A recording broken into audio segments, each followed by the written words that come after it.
Most of us say yes far too often. Yes to extra work, yes to last-minute plans, yes to things that don't align with what we actually want. And every time we do, something small gets taken away. Our focus, our time, our energy. The truth is, saying yes isn't always a sign of kindness.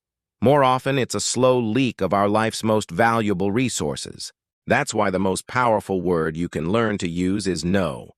It's short, it's simple, but it has the ability to reshape the way you live.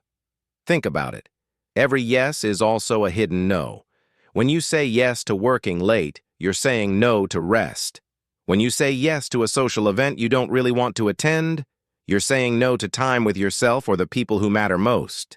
We often imagine that saying no creates conflict, but the real conflict is internal, when we betray our own priorities to please others. There's fascinating psychology behind this.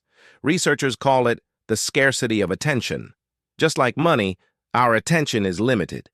Every decision you make spends a bit of it. If you keep spending on things that don't align with your values, you're left bankrupt when it comes to the things that actually matter. And here's the surprising part.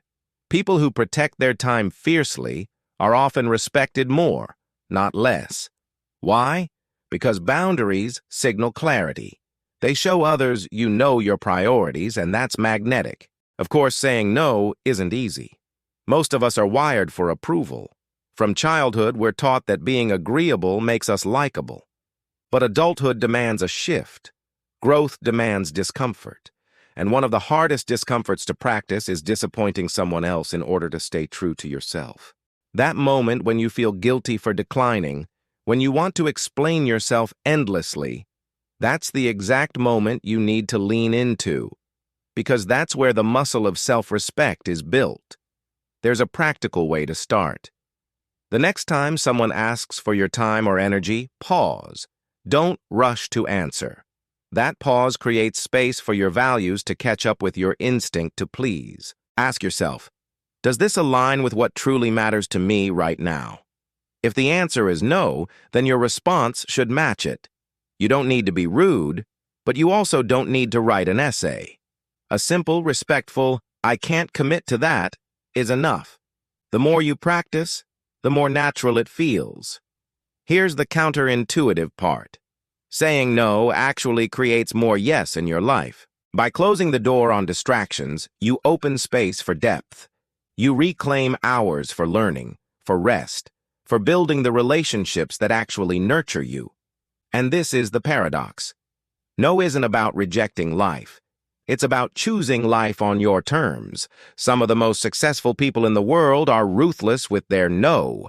Warren Buffett once said that the difference between successful people and really successful people is that the latter say no to almost everything.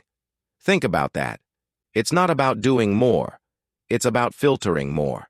Each no sharpens your focus, until what remains is exactly where your energy belongs. You might be wondering, won't people be upset? Sometimes, yes. But here's a truth worth remembering. People who truly value you will adapt to your boundaries. People who only valued your compliance may drift away. And that's a gift, not a loss. You're not here to be everything to everyone. You're here to live in alignment with your values. So, the next time you feel pulled in too many directions, remember this. Your time is the most non-renewable resource you own. Every yes spends it. Every no protects it. Start treating it like the currency it is. Practice the power of no, not as rejection, but as a declaration of what you're really here to say yes to. And if you're ready to reclaim your time, your energy, and your focus, make this your next habit. Subscribe to Mind Unlocked, where we dive deeper into the science and practice of building a life on your terms.